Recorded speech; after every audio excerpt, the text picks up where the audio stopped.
Ric Chetter and Monica Summerfield from Radio Memphis, everybody. Yes. Hey, what's up? Hey, how are you? Thanks so much for being here. Thanks for having us. Thanks for the partnership. Yeah. You know, when this all started going down, it was quick. It was shortly after that we broke down for our season break. But I was like, Jeff, we need to get them in here. You know, so then we came up with the idea of making you guys our season opener. So this is the first episode that we're pushing out in 2025. Cool. But thanks so much. Yeah, thrilled. We'll try not to suck the room out of the whole show here. Yeah. So we it was, I made the way we all met was I just made a passing post on Facebook one day looking for anybody that could help us get the word out about the podcast. And Monica said, hey, I can do that. Yeah. And we came in to interview with you guys. And as we're doing that, Rick goes, I kind of like what you guys are doing. Yeah. What if we put you on Radio Memphis? Sure. Right. Please do that. So, yeah. Well, you're in line with what we do. Yeah, for sure. I mean, Radio Memphis and what you guys have here is, on the same page on a lot of stuff. So, Right. So it's a natural fit for us. and different channels, different avenues, different ways to consume. You know, so it's For sure, yeah. together it makes for a great spread. So, obviously now you guys are going to be on our channels.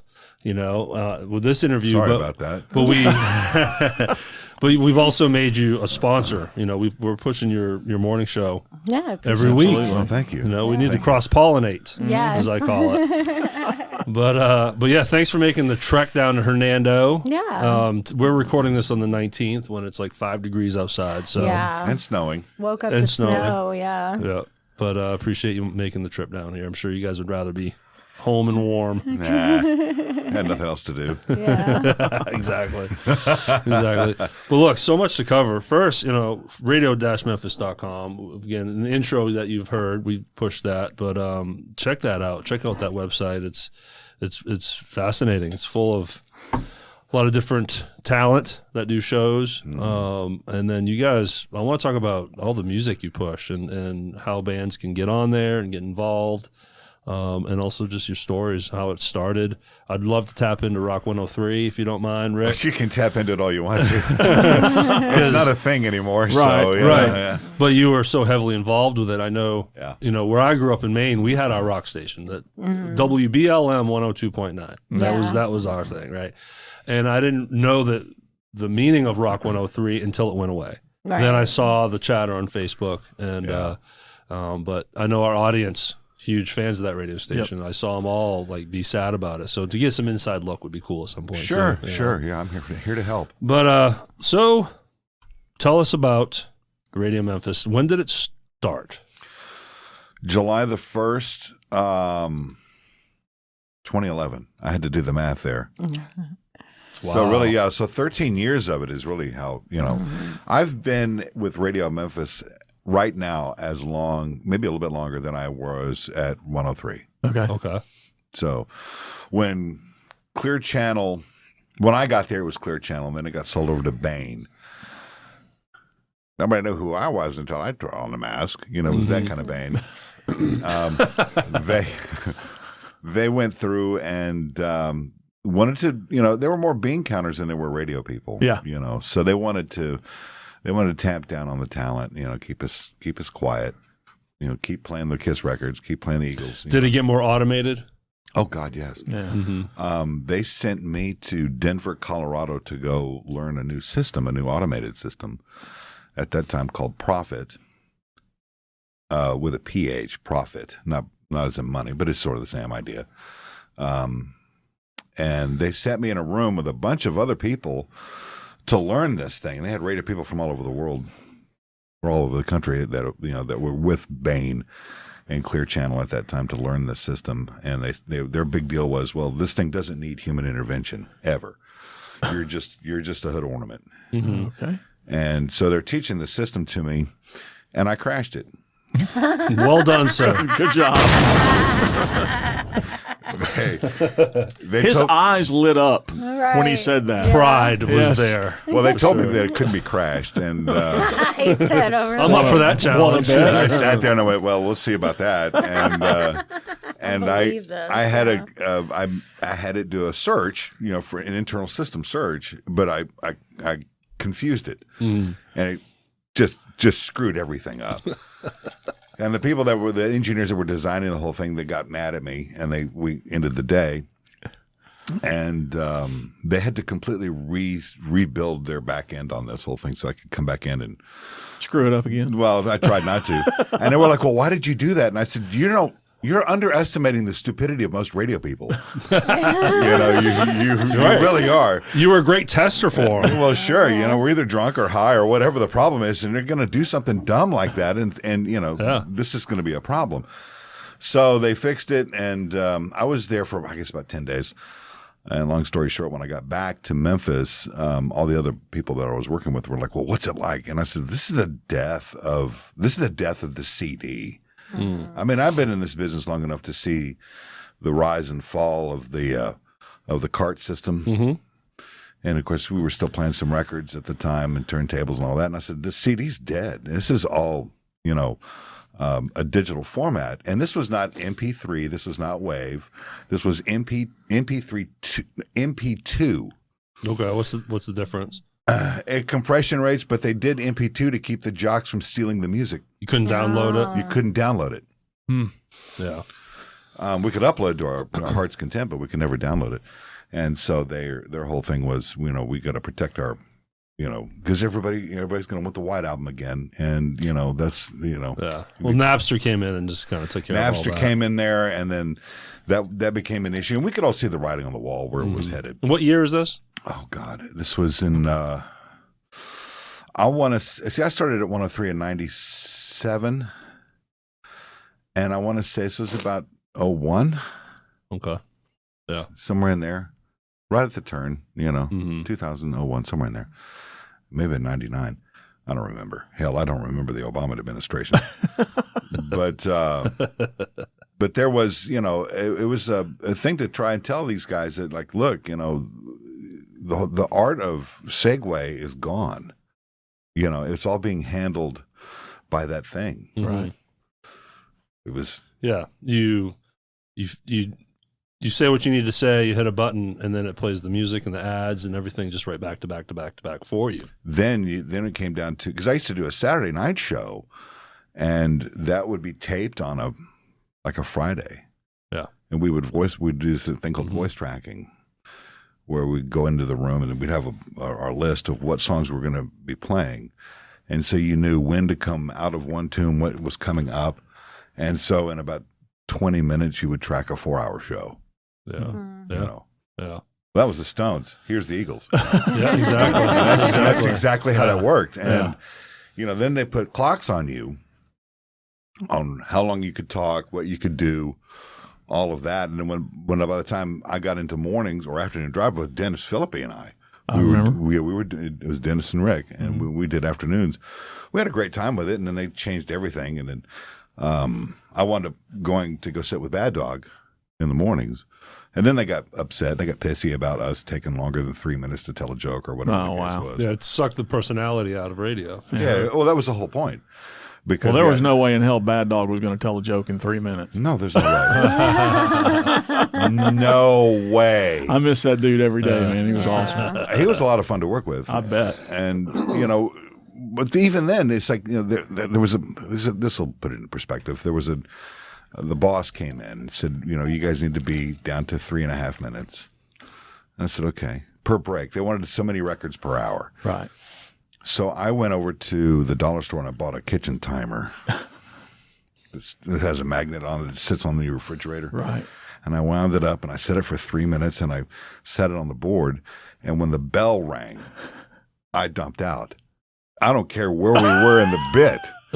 It would be like this long, elaborate setup on a bit, and then it was like this thing would ding, and it was like, and it would go. Well, it got to the point where the boss came into the room and he goes, "Okay, you made your point." Right. You can turn the timer off. Turn the timer off. It's annoying as hell. Everybody else in the building thought it was hilarious. Yeah, that's great. And the listeners were sort of annoyed, but that happens. I hope they got the joke. They got the joke. Well, we explained it to them. They got it. They got it entirely. But they were like, "Wow, this is not as free form as it once was." And This was sort of the backbone behind Radio Memphis, is that we wanted to get back to what real radio was, what I grew up into, and how the way I came up into the business. It was the personalities were what drove the whole thing. The music was really almost secondary. I mean, they tuned in for those things, but they also wanted to hear. They wanted to hear the people. Well, 103 had amazing personalities. To me, it's what made the station.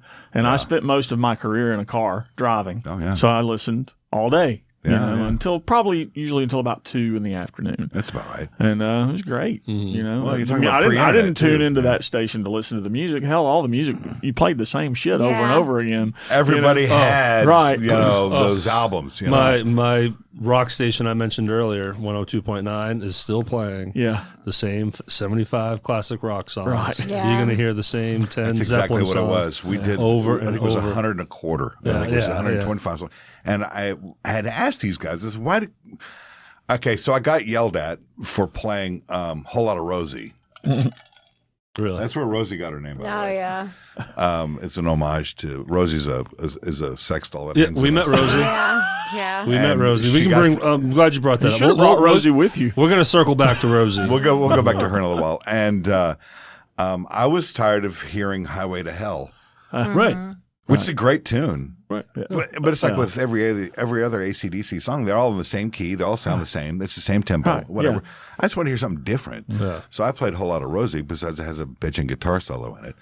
And I remember the boss coming, he goes, "What is that?" And I said, "That's a whole lot of Rosie." And he goes, "I know that, but why are you doing it?" And I explained to him why, and then he got really upset. And there were 2 grown men in a locked office yelling at each other over a stupid AC/DC song. Wow. And there was a switch that flipped inside of me at that moment that has always stayed with me. It's like, this is the dumbest shit I have ever been involved in. Why are we having this discussion? Yeah. And so that carried that with me when I left there. So before we now bridge to Radio Memphis, Monica, Yes. now let's bring you in here. Yeah. We gotta watch Rick. He's a talker over here. Yeah. That's fine. We don't have a timer. What's I your? can arrange that. We can have a time. Oh, that'd be awesome if we have. I'll put it on my phone. She's important. Yes.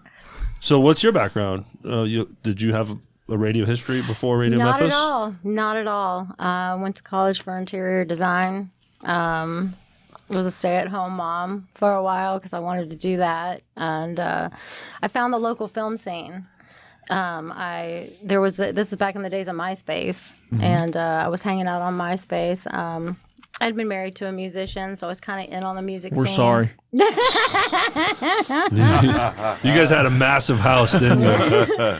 Yeah, so I mean, I loved the music scene, was in on it.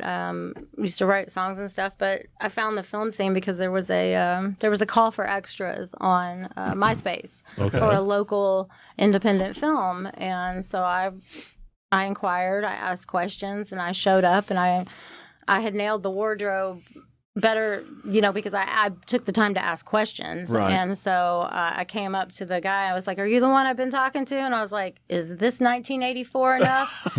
And because we were doing a parody scene of, it was a parody of Prince from Purple Rain when Morse Day and the Time and Prince's band were doing the Battle of the Bands. Okay. So it was a parody of that scene. So I was dressed, and I had an authentic 1984 zebra dress on. My boots were from 1984. Sexy. I nailed it so much that he was like, "All right, you get to be the parody of Apollonia." Okay. So I got this featured part, and just throughout the whole night of being there and just being like, "Wow, you guys do this?" This is, and I got introduced to the local independent scene. Yeah. And I fell in love with it, and I just hustled my way in. And that movie that I got to do, it actually went on to win Indie Memphis Hometowner that year. And so I was like, I really want to be a part of this. So I just started hustling my way in and met all these actors and stuff. Nothing to do with radio at all. And I've been on the film scene now for 20 years. Still in it? Yeah. Still doing it? Yeah, Okay. I did 3 projects last year. I used to live on Cleveland and Carr. Okay. Just outside of Central Gardens. Yeah. And twice. Hallmark Yeah. was in Central Gardens Yeah. doing movies, and it was a trip to see. To see all the movie trucks, and I guess people would just kind of rent their house out.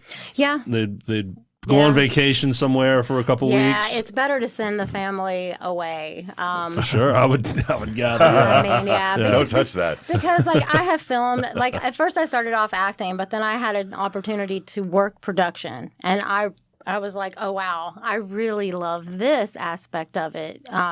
Even more than being in front of the camera, I really loved behind the camera, and I saw where logistic skills and things come into play. And my OCD logistic brain was in love, and so I was like, all right, I'm gonna hustle my way in on this angle. And so I started doing a lot of crew work, and we had a really heavy film scene here, like in the 90s, like late 80s, and all throughout the 90s, the tax incentive that Memphis offered. Warner Brothers had an office here, Paramount, like they had, I mean, there's an old concrete building downtown that was the hub. On South Main, yeah. Yeah, it was a hub. So all the film reels, when all the movies were on reel, they were sent to that place, and then they were distributed out to the movie theaters from there. Did not know that. And so I actually was in college for interior design in 1997, and these people just started walking the hallway outside, and I was in my history of furniture's class, and these guys just walk in and ask get our professor to stop and go out, and we're all like, what'd y'all do? Who did something? Who are these people? They had like lanyards on, and it was just really a trip. And so then our professor comes back in and says, these people are going, if they point to you, go outside and talk to them. And I was like, oh, hell no, I didn't do nothing. I am just taking notes. This was a real note intensive class. And I was like, nope. And they're like, ma'am. And I was like, oh, shit, man, I'm going to miss notes because this guy isn't going to stop while we're out talking. And so anyway, me and two other girls from the class, they pulled us out, and they were casting agents for The Rainmaker. John Grisham's The Rainmaker. Oh, nice. And so that's when I discovered, that was my first, that was my first experience. Like, that's a major motion picture. I was like, wow, they do this here. So I got called, and I got to be an extra. They wanted us to read for an actual part. In the book, John Grisham's book, Matt Damon's character actually had a paralegal. But and that's the part they wanted us to read for. They were supposed to call us, and we were supposed to go in and read. And I was just like, oh, wow, my God, I can't believe this happened. Well, then I just get a call to show up and be an extra at that movie theater scene. If you've seen the movie, it's when Claire Danes and Matt Damon sneak off to meet each other at this movie. Now I got to watch it. Yeah. I got to spot you. There she is. Well, don't blink. You'll miss the back of my head. Exactly. No doubt. That's what it was. I was there 16 hours, got to meet Francis Ford Coppola. Wow. Nice. Claire Danes about knocked me down. She was late, and I'm going out, and she's coming in, and just bam, and I'm like, damn, bitch. Oh my God, that was Claire Danes. Damn, bitch. Oh my God.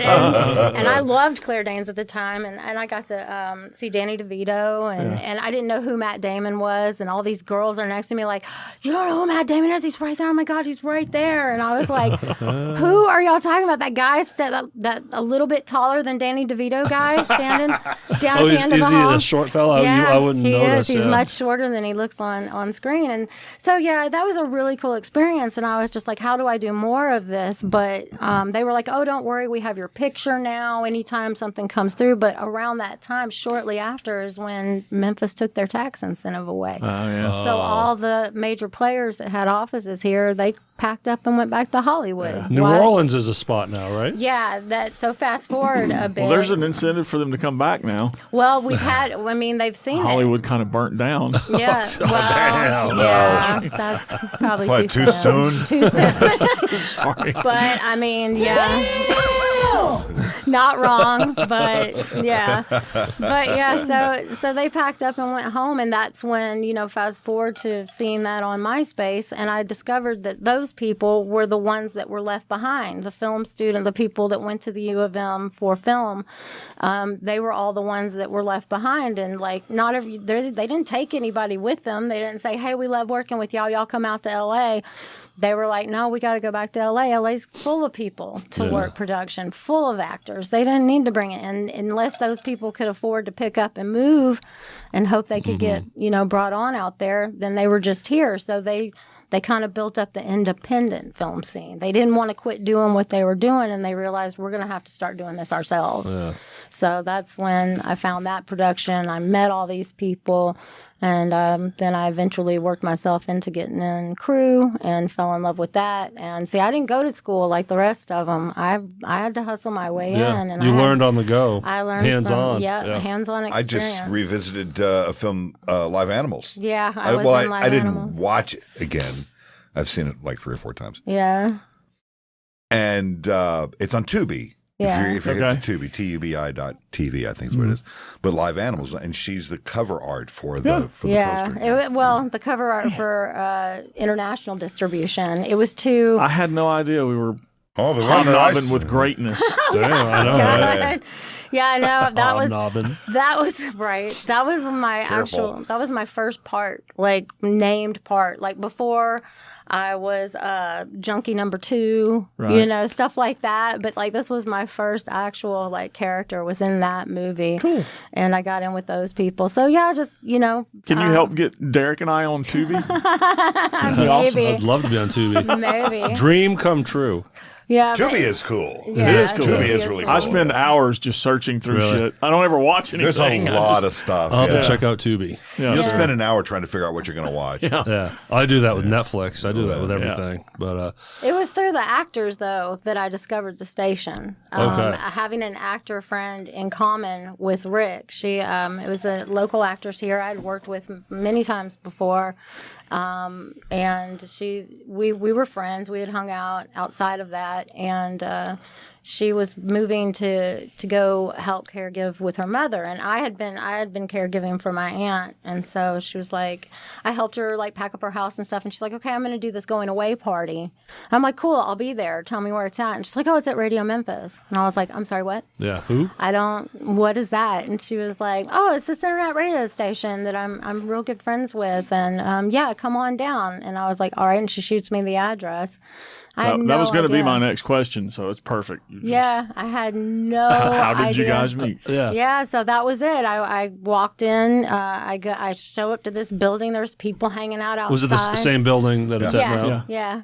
And so I ran into people immediately, and I was like, oh, my God, hey, here for Nora's party? Like, oh, my God, what is this? Like, I had no idea. What are we doing? They're like, yeah, she's down there. She's in the basement. Just go on down. And I was like, okay. And so I go in and go down the basement, and it's packed. She's got all kinds of people in that front room, and I was just like, oh wow, hi, I'm Monica. And through that glass I could see her on air with Rick, and I could hear his voice, and I was like, that voice sounds familiar, because I used to listen to Rock 103 all the time on my way to my classes. Sorry.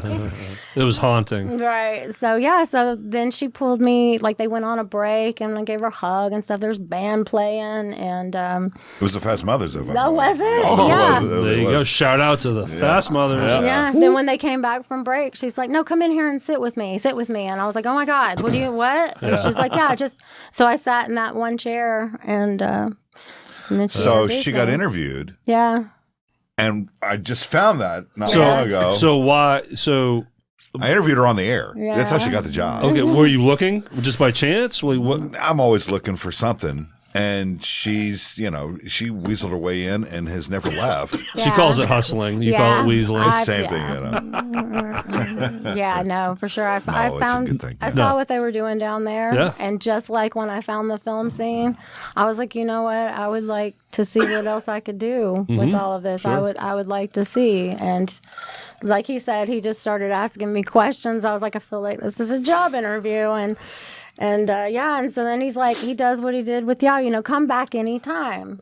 We do shows down here. And so I found a way to just show up like during the Booze and Blues. Okay, which is a live stream for bands performing, right? That's on Sundays, It's our blues show, every Sunday night, Booze and Blues. And so I showed up, and I was like, okay, but I need to find a reason to stay, like what can I do for these people? And that's just the way my brain works. And so he was like, well, I was like, y'all got social media and stuff? And he's like, yeah, but we just, it's a lot of work. Social media is a lot of work. And he said, yeah, but we just don't really have anybody dedicated to it. And I said, well, hey, there's that hustling again. Yep. And I was like, well, I can come down here on like the Booze and Blues show on Sundays, because I had help with my aunt. My mom would help me on Sundays and give me a break. And so, yeah, I was like, I can like take some pictures and like tag the station and stuff like that. And About 2 weeks after she first showed up, Dwayne Cottle, drummer for various outfits, he comes in to play with his brother for years for the Rod Stewart. Yes, yeah, that's right. So Dwayne comes in, and he's getting ready to play with some other act that we had. And he takes his bag off and he sets it down by the door as you get into the control room. And he goes, "So who's the chicks working here for now?" Yeah, because that was the the other place thing. got clean. Yeah, that was the other thing. My OCD logistical brain, I was like, oh well, I can. It was like a locker room down there. I can wipe this down. It just hadn't been dusted. It's in a basement, and so I was like, well, let me just clean up.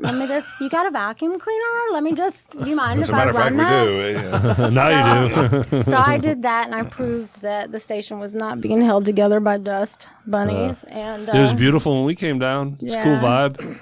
Really nice. yeah, they let me rearrange some things, and I just did the same logistics I do for film. I just kind of did in that station. And they're like, "You are hired. Yeah. We'll figure it out somehow." Then I had the passwords for the social media Next accounts, thing and you know, it was she's on. got keys to the building, and then away we go. Yeah. So now we've landed in Radio Memphis here. But obviously, how long were you, Rick, doing this before meeting Monica? Like, were you at the beginning? Did you help launch Radio Memphis? I built it. So you are the founder. It was being broadcast out of the back bedroom in my home in Cooper Young. Okay. We outgrew it. Mm-hmm. And then the space that we're in. This is 2011? Or when did this happen? 11 is when it started. So 2013, we wound up in the building that we're in now. Okay. So we're about 10 years into this building. Yeah, that's what you told me. That's, Yeah. I can't remember all the time. So you just was at your house, Mhm. and how did it start as far as building a website and making it what it is now, as far as how it can have that reach? What I know about radio is that I know how not to do it. And that's important. Yeah. You know? I don't know all the ins and outs of radio. I don't know all the ins and outs of doing what I do. I just know how not to do it. Yeah. Mm-hmm. And that's far more important, I think. So you just jump in and trying something new.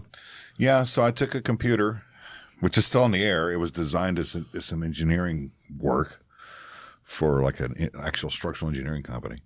And I completely restructured it and rebuilt it and put an automation system in.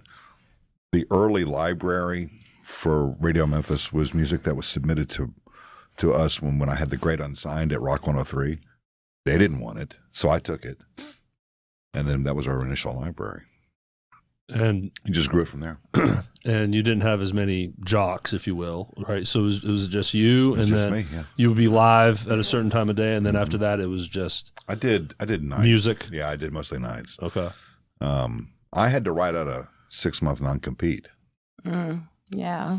Oh, when you left Rock 103? Yeah, they Yeah, make well, DJs sign those. Oh, yeah, yeah. Mm-hmm. Which They is when they ran me out of there, they said, "Okay, you're off the air for 6 months," and it's a long and involved story. But I was back on the air within about 5, maybe 4. But I did have a couple of people that were working with me to help us out. Yeah. To kind of make sure all the kinks were working. I mean, I was streaming it in April of 2011 just as testing, and we didn't go public with it until July 1st. Okay. And off and running. And Off and running. So when you say you outgrew that, why is it that you needed an actual space? Could you get the Fast Mothers in this room right now? Oh, I see. Yeah. See, now you're wanting to bring live music in. Right? Oh, that was always a thing Yeah. with me because part of what radio I think is important is for people that want to get involved in a scene of some sort. They want to be around live music, or they want to be around the personalities.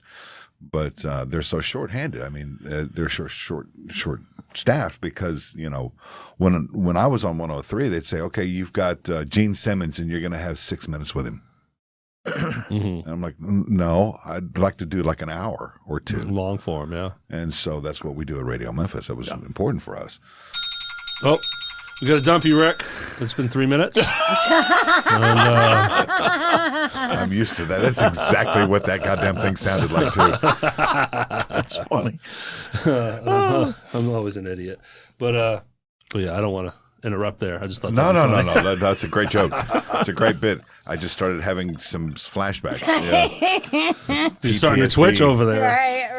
I still have that with the opening sax riff of Turn the Goddamn Page. Yeah. I could go the rest of my life without that, you know. The sax. Yes. Yeah, I You know. know what I'm talking about, Bob Seger? Oh, Yes. yeah. Oh, yeah. And my station in Maine. Yeah, Yes. you heard that song all day. I mean, Stairway to Heaven. Well, Probably it every may have 2 been hours. a Clear Channel station because I think we were sort of like the McDonald's of radio. You know, wherever you got it was the same thing wherever you went. So you moved to the location you're at now, Yeah. which is on Poplar in East Memphis. Mm-hmm. The Image Building, yeah. And then you started growing from there, right? Yeah. Oh, Having yeah. more bands, bringing in more live I entertainment. could really expand programming is what it came down to. And I'm still doing it, you know. Yeah. This is the thing too. And just having a space where bands could come in and just play and we could do it live. And that started with the blues show. And when Mark Caldwell from the Memphis Blues Society became a part of what we're doing, he's like, man, I can get you a band every week. So every Sunday night we have a live act. Yep. And we were Without, particular reasons. and we had a good time with y'all the night you had Fast Mothers. Yeah. Up. Was that a no? That wasn't a Sunday. That was a That was a special, Yeah. like a Wednesday night special or something That's like what it that. was, It was yeah. a weekly night Yeah, they had special. their new record. Yeah, new Yeah. record out. Yep. it came from Memphis, I think was the name of the album. Yeah, It was a lot of fun. yeah. And for some reason the automation had a circuit break, Yeah. and it just out of That nowhere automation during system a has commercial a break, it started mind of playing its me own. and Jeff's show. Yeah, it was knew funny. y'all were there, and it was like, oh, check this out. The bones from that system came out to the Czech Republic, and then I had to rewrite it and completely reprogram the whole thing. And it still has its little issues. Sure, I mean, it's computer online. Who wants to make its own life choice? About 95% of the time, it does what it's supposed to do. Yeah, But there's that few rare moment when it decides, screw you, I'm doing this. So before Monica, you had a morning show, Mm-hmm. and who was that with again? I have we started with various other people, and they just kind of came and went, and then it just became a better idea that I take it over. Kind of anchor the whole station with that morning show. Gotcha. And by mornings, I don't mean like what I used to do at 103. That was 6 a.m. start. Yeah, shit. And I had to be, for real. Yeah, it's hard to live like that. I'd be up at 4 o'clock. I'd get out of bed at 4 o'clock and start prepping and be at the studio by 5:30 and then be on the air by 6. And by 10:30, 11 o'clock, I'm spent. Mm-hmm. And so what we decided is like with Radio Memphis, it should be in the 9 o'clock hour because we got the West Coast that really hits us hard. So that's their morning drive. Yeah. So San Francisco loves us, and LA, what's left of it, loves us. And that has helped us out tremendously. And it makes us more of a midday show here in this area in the Central Time Zone, and also to the point of the Eastern Time Zone as well. yeah. So it just made, and I don't want to get up at that early. Yeah. I'm a night person. you're I don't building want it for to either, yourself. but I do. Yeah, he can't I help can't it. sleep. Yeah. I'm up at 4 o'clock every day. Oh, dude. wow. It sucks. Sorry. Nowadays, I get up at 4 o'clock to pee, and Yeah. then I go back Right. to bed. Well, that's part of why I'm up. I get up to pee, can't go back to sleep. 1 a.m., Might as well have 3 coffee. a.m., 5 Well, a.m. when you're up at 4 Damn. o'clock because you have to be, Yeah. you lose. Oh yeah. You lose your nighttime. Yeah. And there may be something I want to see on TV, Right. or there may be something I want to do. I may want to go somewhere, and then it becomes a lifestyle issue, and it can screw with your health. You really can. So fast forward, Monica weasels her way in. Your word. Yes. Your She weasels word. her way right on into the whole thing. And as you do, Monica, you're hustling. You're trying, how can I help? You start Right. helping with social media and everything. What's the bridge, and how do we get it to where now it's Rick and Monica in the morning? Well, he asked me, but again, the invitation to stop by during the week came. Yeah. You can come by here not just on Sundays. Feel free to come by during the day. And I said, well, that's going to be a little bit harder because, when I met him, it was during the pandemic. I'm taking care of my special needs aunt. She had some major health problems after a hospital, gave her the wrong medicine and messed her up. And so it was a little harder. We didn't have enough help. Nursing shortages weren't just in hospitals. They were in home health as well. Mm-hmm. And so I said, well, I'll see what I can do. Plus, I was staying up all night, turning my aunt every 2 hours and, getting a few hours of sleep. If I didn't have any help, I had to get right back up and do it all over again with her. She was on a schedule with feeding tube and getting up and out of the bed and getting her back in and making sure she's turned and everything and all kinds of medicine throughout the day. So it was a lot harder, but if I did have a nurse that came in or if my mother was there to help give me a break, then if I could get up before the show was over, I started, that's basically what wandering in, yeah. Yeah, that's basically what I tried to do. I tried to just make sure I was showed up at some point before the show was over if I had help. And I would just wave through the window and he'd be like, come on in. Nice. So I'd sit in that third chair and really just kind of watch him. And his co-host at the time was LJ. LJ was with us at that time. Yeah, he had done the morning show with you for a couple of years. Yeah, I think something like that. At that time. Yeah. So I was just kind of third chair, just kind of laughing at them like a live audience, basically. Yeah. And then I was like... There's a joke out there in the radio shows. You get the laughing chick in the background. Right, that was me. Yeah. That was me. And then I was like... It wasn't by design, don't get me wrong. Right, yeah. But then I was like, well, I could do some social media stuff like this too. Especially if I'm not talking, I can... And so I started recording some of their bits and putting them on social media. I think I was like, is it okay if I go live? Why not do a Facebook Live or an Instagram Live? And so I started doing that periodically and just kind of feeling that out. But again, it wasn't anything set in stone because I couldn't. My aunt, we were in and out of hospitals during the pandemic. She definitely became a victim of the healthcare system, advocating for her, not taking care of myself right.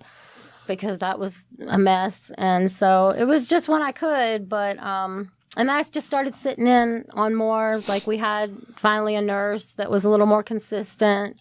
But I remember she even became inconsistent again. And it became a bit of an issue with you. I know you got frustrated because you wanted to be, with us. And I wanted her to have the ability to have that space as hers. I needed to get away from what I was doing at home. Yeah, it really, respite. It really became the only respite I was getting, and I needed that mental break. And as silly and as effed up as we all are, it worked out perfectly. And because LJ wound up, he wound up taking another job, right? And he split, and it left me by myself. My first thought was, well, if Monica can do it, right? Sure. I'd be more than happy to sit there with her, and and now. You've a year and a half now? 2 years? It's been 2 years. 2 years. It was in January, wasn't it? But a year and a half on the morning show. Yeah. Because I spent the first 6 months just able to come in on the Booze and Blues and maybe stop by during the day once in a while to listen. And we've expanded some with the morning show to the point where she's doing more and more beds. Some of the what we call the benchmark beds. At certain times we have certain things. Yeah, you got News from the Stupid, that guy, this guy, Crime Time. Yeah. So she does Crime Time and Science News now. Yeah. And then plus her commentary on top of everything else that we bring out there. That works out beautifully. So when did you finally officially become partners with Ric in the morning? I sat in with you and LJ for a little bit, and I want to say he left in the fall. It was September, October, or somewhere in there. Of 23. Yeah, and so I was like, well, I can be here as much as I can. Yeah. And I really felt the burning both ends. I felt that I started to wonder if I was going to be able to persevere because things were amping up with my aunt. Here we go back to another hospital. Here I am with no day help, and the not getting enough sleep. That wound up really hurting me health wise. I did. I just kept showing up as much as I could. because he said the show wasn't the same by himself. And I had got, and all of that time too, I had formed a following. All that social media work I was doing, I wound up finding a good group of people on Twitter, of all places, and kind of formed this tribe. And I mean, like, if I was running a little late, the Twitter tribe was blowing up my phone. Where are you? He's on We're the listening air. to Radio Memphis. He's by himself. He sounds so horrible. He's by himself. He looks really sad. Could Where you are please you? show up? So I would be like, okay. So she guys. brought an audience with her, and I was Yeah. like, hello, check that box off. That's great, man. You know, we can Yeah. always use that. Yeah. I Yes. can't carry it, so, without her, there wouldn't be much of a morning show. Yeah, and then my aunt passed away February of 24, and he thought, like, okay, well, just take some time. And I was like, nope, I need to come in. Yeah. That would be the best thing for my mental stability right now, is the show must go on. So let's keep going. Well, sorry for your loss, Thank you. but I'm sure, when you finally see your loved one not suffer anymore, Yes, that's a huge thing. It is. It's a very huge thing, because there was no coming back from what happened to her. So at that point, it was like, please just have mercy on her and take her pain. And then you had Radio Memphis and Ric Chetter to give To you help this with my playground. pain, yeah. And Well, it really helped, not just helping me out for the station. As we were talking about, was it yesterday on the air? I said, I work better under a management. Yeah, he And does. so she's kind of become my manager, which is great. She's going to general manage the whole kind of thing. you kind of keep the schedule and the calendar going. Try and- to, and then I do like what I did with you guys. Well, I was going to say, she brought you us. I peruse. I mean, she hand delivered this shit show to your show. And it works beautifully. It really does. Yeah, no, I can't complain about asked him, I said, because that's the thing about me, even when I was just back on the music scene, like even before I was married to a musician, and then when I was married to a musician, it's like, how can I support this scene? This scene is just phenomenal, and it's amazing, and it's full of so much talent, and you can see where there's not support from the outside. It's like, if the community doesn't support itself, who else is going to do it? Yeah. So I realized that being at the station gave me a platform to do that. And when I got into film, I did the same thing. I was on MySpace promoting people's films. I remember and MySpace. and doing stuff like that. And then I move over to Facebook, and we start film groups. And I love to support this scene. Because our city, they took all the tax incentives away. They cut the arts. Right. And that includes music. Well, it's one of the things, and she touches on this, in that Memphis in the Mid-South has a rich history, and that was really the basis behind Radio Memphis, and to give these musicians a chance, get some airplay, get somebody outside of Memphis to hear you, get an incentive to make a record, get out on the road, do whatever it is you got to do. It's a shit show for musicians in this town. Yeah. Yeah, you can't get your stuff played on the over-the-air stations. I mean, There's no one left. like 93X, I was friends with them when I was in a band, and Beck, she's the only one. At midnight, she would play locals only. One band, one song. That was it. And Yeah, that's not good. yeah. I mean, you're not going to do any help with that. Well, I'd say the Right. Great Unsigned came as a result of that over at 103. Yeah. But that was on like 2 or 3 years.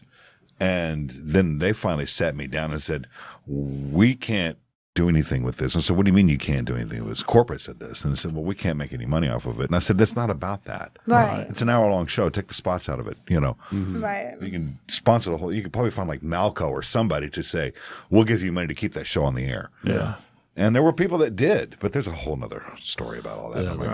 The corporate, they just want their ad spots and Corporate don't care. Corporate Yeah. don't care at all. But I saw the radio station. I was like, wow, this is a really neat opportunity for people to actually get seen and get heard. And when I found out that that's all he plays is, local, independent, or local to the area, or people coming through the area, some kind of tie to the area. So then I was like, well, hey, do you mind if I bring some people in? Can I recommend somebody for a guest? And that's when I start She's bringing perusing the wall on filmmakers in Facebook. and comedians and podcasters. podcasters, you losers, whatever. That's right. Idiots. Whatever works, whatever fills that gap in the scene, because corporate has come in and has completely fucked everything up. Pardon my language, but that's the truth. Yeah. Some people are really fucking stupid. See, good point. I mean, even 98.1, like they have, like Ross came up with this thing called the Stump, but that's still not something they air. They can't air it. You have to actually go to another outlet. He can advertise for it on 98, but they can't air it and can't play it. And so, like, I don't know. I just felt like here's an opportunity and a platform that could be really good for a lot of people. And then I found out that a lot of my people, because the circles on the art scene here, they overlap all the time. Some people on my crew are people I saw in a band last week. We're all musicians. We're all artists of many mediums. And so that overlap, I found out that a lot of people, oh, yeah, I know about Radio Memphis. And I was like, y'all knew about Radio Memphis? And like, yeah, we've even been down there, like some of my filmmaker people. And I'm just like, I had never heard of this place. I didn't know that this place existed. It has that issue. It has that issue. It's an issue. It's literally on the ground. Right? Yeah, it is. Literally. There's no sign from the outside. Like they won't let us hang a sign. You pass by it all the time and you don't know that it's there. So like it used to be so much. I just started doing my social media stuff, and then I would see people post stuff like Jeff did, and I'm like, hey, so you want to come and be on the show? And we were like, hell yeah. Heck yeah. Yeah. And then I heard what you guys were doing. It's like, well, it's right in line with what we're doing. So why don't we take your spin on it and get you a show with us? And awesome. and it's worked out. Yeah, you interviewed us on the air just like you did Monica. Yeah. Yeah. We'll do it again. Yeah. You're part of the staff now. Yeah. Awesome. Yeah, we'd love to come back. Anytime we got something going on, come on down. It's an open door. We appreciate that. Yeah, like you invited us for the Fast Mother's Night. Yeah. That was a great time. And you've sent out invitations too. Hey, just letting you know. Yeah. Sometimes we just it's not technically open to the public, but it's by invitation. Sure, yeah. That the ADA would have problems with it because of those stairs. Right. Yeah. It's that whole thing with the lanyard and we've got those. You got to have that to be able VIP access. Right. We used to have the same thing when I first started Radio Memphis because I was so used. I was conditioned, Yeah. Right. Yeah. Like corporate radio. Oh yeah. So how does Jeff, you going? I was just going to say, do you want to talk about the live music hour and the submission form? Yeah, like how do bands get involved and how do they get a spot on the show? A few ways. The most popular way is to go to our website. Yeah, you have a submission page. It's at the bottom of the page. Yep. Yeah, and you fill that out and send over your MP3. Okay. We have a few rules that you got to follow. Original material. Yeah. You want to record it properly. Right. Don't do it on your phone. Right. We get a lot of those. And don't suck. Those are the three rules. And the third rule gets me out of a lot of trouble. Yeah. I can usually tell when. That obviously doesn't apply to podcasters. Well, not yet. You guys may be leading the way. Actually, a couple of other shows I can think of, but there's. I can guarantee you, if you had us knuckleheads try to write a song, we would not be on your air. I can usually tell when a song blows is that I'll get it like 7 times, 8 times. Or I'll get like yesterday, I got like 5 phone calls from the same cat. Hey, I just emailed it. What'd you think? I'm like, it's got to go to a committee. Right. We got to find the suck factor here. Yeah. The suck factor. Yeah. Maybe we should play them on this show first. And it'll ultimately wind up on Radio Memphis anyway. Yeah. I mean, we wouldn't have to worry about licensing issues on YouTube if they suck really bad. Oh, that's a whole other thing. But the deal with that original music is that once that comes through, and they may reach out to Monica, or they may reach out to me, or they say, hey, can I send you my stuff? And I'll say, yeah, send it to me. We'll take a listen to it. We'll often listen to it together, see what we think. And if there's something really special there, we'll say, hey, let's come into the room, bring the band. Let's do like a Tuesday night thing. Let's do a Wednesday night thing. Let's do something and make it work and see what it sounds like live. And let's just, play around on the air for a minute and see what can come out of this. Yeah, at first it was, I feel like it was just submissions or maybe word of mouth and who people knew. But now that I've done a lot of social media work and I'm finding people, I found you guys. So that's another way is if I find somebody, or now people, they've seen my post and they know that I'm there.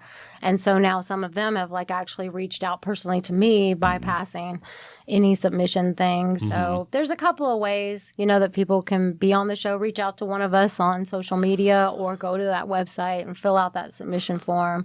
And some of the latest music, like I have a friend that owns a recording studio, and he started doing a podcast, Weapons of Mass Production. Yeah, we know. And Mike Babb, he follows you guys, follows this show on Tuesday nights. And I've met Mike because he does a lot of the producing for Elevation Memphis. Yeah. See, so when I saw his first thing, it was his first show, I was like, hey, those Elevation Memphis, we just played them the other day. I was like, I feel like we have the same music and musicians, except you're recording them and producing them.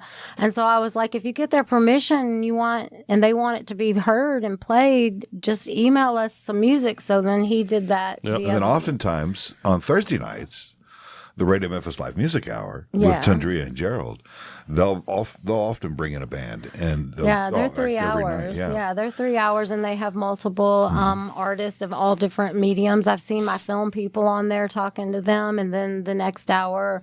If they're from 7 to 10, so they do something each hour, and then here's a band that's in. And so sometimes, like when people have asked me about the show, like how can I get on the station if they're not in a band or something? If I feel like it's a good fit for what Tundria and George are doing, I'll say, hey, reach out to Miss Tundria because she has a 3-hour show. Cool. And so So you're acting as the glue. You're connecting. You're the connector. And it's awesome. Well, it goes back to the way she was talking about too. Is that we've all got to support ourselves. Yeah. In this industry, there's no enemies. Yeah, right. You can't, I mean, there's assholes that we work with. Yeah, but I don't. Tell me about it. I don't get that click up and right over his head. I don't get that click up and. I wasn't listening. Sorry, I'm trying to listen to her. What did you say about me? He said working with assholes. I said, tell me about it. That's funny. Yeah, no, I was just gonna say I can't. Straight over my head. I can't stand that click up and compete. You know that doesn't. Where does that get us as a community? And we learned because of this show, how we've now been ingrained in accepted, invited into our local music community, and through the interviews and going out to gigs and just getting to know these people, that they all help each other. Yeah. They're all very supportive. Last summer, we were invited by another radio personality to be on their radio show, Monica and I.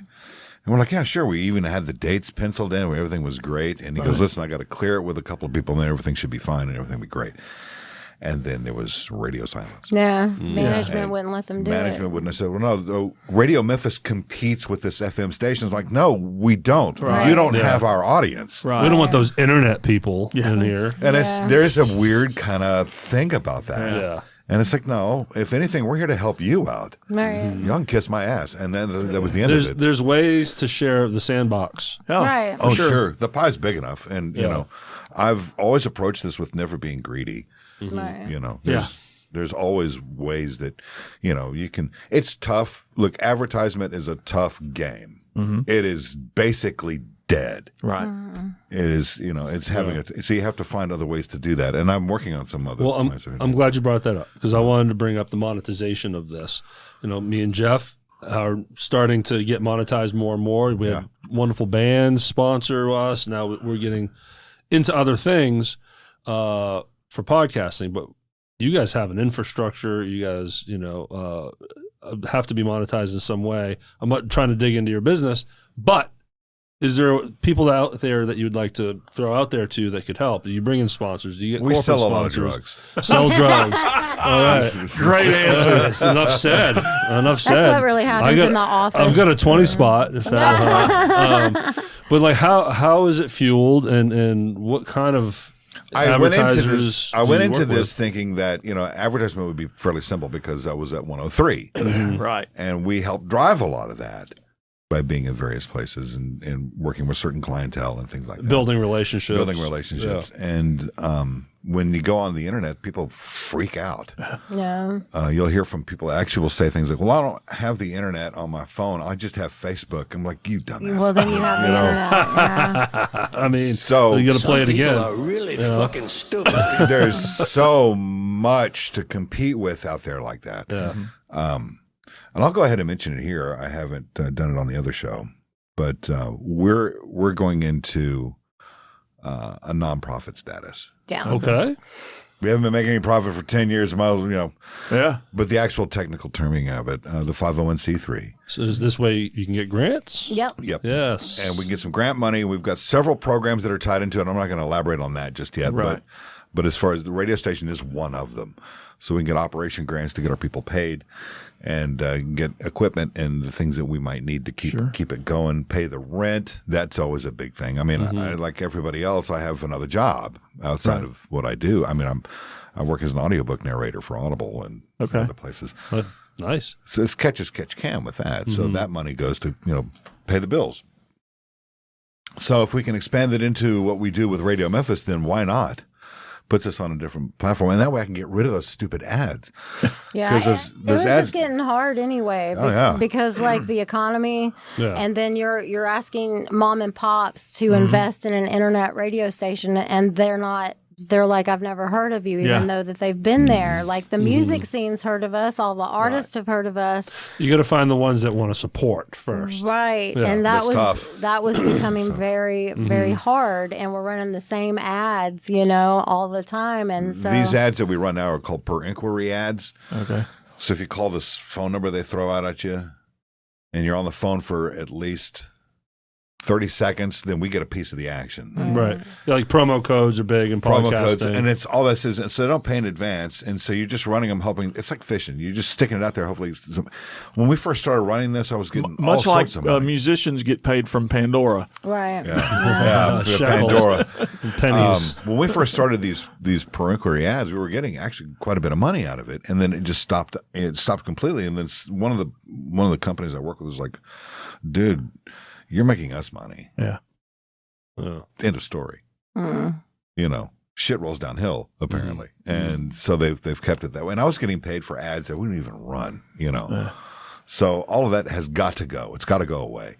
We run it now as sort of a filler, but I'm gonna kill it all. Yeah, you and can then go commercial free. We're going to go commercial free, aside from what would be like a sponsorship type thing. So, because occasionally we do run into people that do care for us and pay for certain things Michael Bollinger over there at BPAC. He's a good friend and great supporter, and he helps us out when he can. And he's also a 501c3 and runs a great theater. And always thinks about us when we have certain things. Monica got to meet her crush, Tom Wopat. Not my crush, but it was really cool. It was meeting cool. him. Yeah, we get to Luke meet a lot of Duke? people. Yeah, I grew up watching the Dukes of Hazzard with me my too. dad. But in that all was seriousness, really he'll throw us a little bit every now and then. But Nice.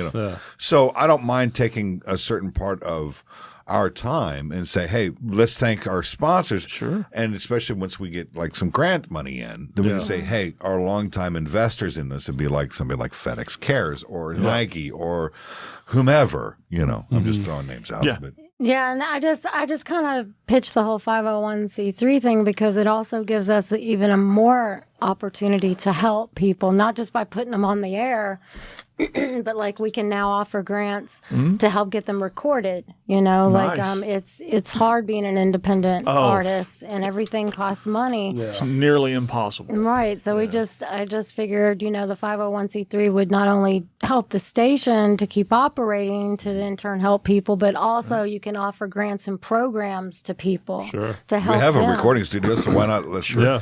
And we can get somebody that'll pay for an engineer or whomever. Yeah, it will help you grow, which then helps the people you're helping grow. And the kid comes out of there with a couple of tunes. He's got a couple of gigs now. He's brand new. He doesn't know what to do. And next thing you know, he's going to come back and he's got some money. He's going to buy a record from you. That kind of thing. I've always equated it to shining a spotlight. The more fuel and electricity you add to it, whatever, it makes it brighter. Right. So supporting us supports you or supports this group over here. Definitely. And I have a lot of experience working in nonprofits here in Hernando. And yeah, when you are a nonprofit, people tend to line up to help. Yeah. It shifts the mindset. We're in the process now of waiting on the IRS to, To shit or approve get off the pot. Yeah. We've had the paperwork filed since the end of August. Right. They're Really? taking Yeah. their time And- with it. Haven't heard back yet. And with the things that are going to be coming up soon with the new administration, all that, there's talk that they're going to cut some of those programs. And, so we're a little more conscious about how all that's going to work or what it's not going to work. And every time I've mentioned this to other people, they're like what you were saying. We're willing to work with a nonprofit. Yeah. Yeah. We're not just going to work with some hump that's in a basement Right. somewhere in East Exactly. Memphis, you know. Yeah. Yeah, and there's a story behind it. It's Yeah. like a nonprofit, because we're helping this group of people, community, Right. movement, they're whatever willing it to- is. You know, we have a food bank we operate, so you know You can do a lot of fundraisers. we can, and right now we can't. I mean, it's just all just out of generosity from people that are like they don't want anything in return. So here's a couple of bucks. We have a jar in the room. It's a tip jar, but that goes to paying for food. Right. You know. And paying Rosie. Oh, we must That talk. slut. So Yeah. we have that's We got to talk about Rosie. Yeah. so yeah, Rosie is a blow up doll Yes. hanging out in your studio. She hangs on our wall. Yeah. We went from nonprofit to blow up doll. I know. That's right. That's how we It's, roll here. That's how we roll. Oh, yeah! But so tell us about Rosie. How does this start? It had to have been some kind of inside joke. That's how these things start, right? It started at Rock 103. Oh, There you I go. thought you were going to say it was tied to the Fast Mothers, but No, it's It's tied up against Chris. Rosie was acquired by Bad Dog all right. from a sex shop. Okay. She came in a folder. We had to blow her up. We were shooting a television ad, which never aired. I cannot Imagine figure out that. why. I know. It was set during our irreverence phase. I don't know if you remember any of that, but John and I were wearing collars, priest collars, I do remember that. and we shot a spot where the two of us are in a confessional, and there's a line of people coming to speak to us, and John's eating a sandwich as long as my arm. I'm drinking whiskey from this bottle. There's all sorts of scenes like that, and Rosie shows up under the arm of some woman who's dressed like a babushka type of broad, Babushka. and she brings Rosie in there, and then so we end the spot ends with our producer brother Doug sticking his hands in the holy water font to wash his face. I think I'm going And to say he's- something else. Yes, you do. It's for television now. And he's struck by lightning. Well, at any rate, the spot is sent to every television outlet in this area. And every one of them said, not just no, but hell no. Yeah. We're not going to do this. Yeah. And it ran on YouTube for a while, and then Rock 103 pulled it off of there because I wished I still had it, and I don't have a copy of it. But Rosie, at the end of the shoot, wound up in Tim Spencer's office. Remember Tim? Okay, he was my boss. Yep. And finally, he had enough of her. And he I'm done with this woman. He threw her out into the hallway. Right. And I happened to be walking by there, and there she was laying there just like some derelict. I said, "What, you got a problem with the doll?" And he goes, "Get this fucking thing out of here before I take a knife to her." Whoa. I know. So I put her in my car, All right. drove her home. And then shortly thereafter that, I was canned. And then I was like, well, this is a perfect. Did you put her in the passenger seat with I the did. seatbelt on? I did, and that's how I got through the HOV lane There through we town go. for a while. And so she became a part of what we were doing here. And when That's great. Was the name there the whole time? Rosie? No, I came up with Rosie because of that whole conversation I had with Tim about Rosie and Whole lot of Rosie? a whole lot of Rosie and Highway to Hell. That's right. That's right. That's right. how Yeah. it all came together for us. So So now she's up there. just on sort of the kind of a wall. life lesson. And when Rock 103 was fooling around with automated voices, which is a thing, they were using text-to-speech generators to come up with, their bits so they can take jocks completely out. Mm-hmm. And I gave her her own show at Radio Memphis for about a month. And it was bad. It was bad. It was bad. All those advertisers were just rolling in. No. I did it to poke fun at corporate, and it was just kind of a pain in the ass to do. So I just killed it. We need a couple of pictures of Rosie, if Yes, you we don't do. mind. Yeah, so we'll put it on the show. Yeah, Derrick will throw those up for people to see. I'll have to get you some pictures of her. I might have to do something on Every YouTube. time somebody There's a- comes in, they feel her up. There's always people that want to do selfies with her. It's a trip. Yeah. We should have done that. Well, maybe Come I, back, Maybe I did when no one was in there. I'm just saying. And the only reason why she's wearing a shirt is because there was a troop of Boy Scouts that came through for a tour once. And I got an advance word, and I was like, no, she can't be naked. She's No. going to have to wear something. Right. Oh, you didn't take her down. You just dressed her. Yeah. So it's still a blow up doll on the wall. She's got clothes on. Classy. She's got a mustache. She's got a party favor. I gave hanging her a over her mouth. mustache. Yeah. When shortly after I started working there, one of our Twatter tribe, as I call it, one of our listeners that I picked up on Twitter, she was always big with her profile pictures of having a mustache on her. So I was like, I'm going to make mustaches for Megs.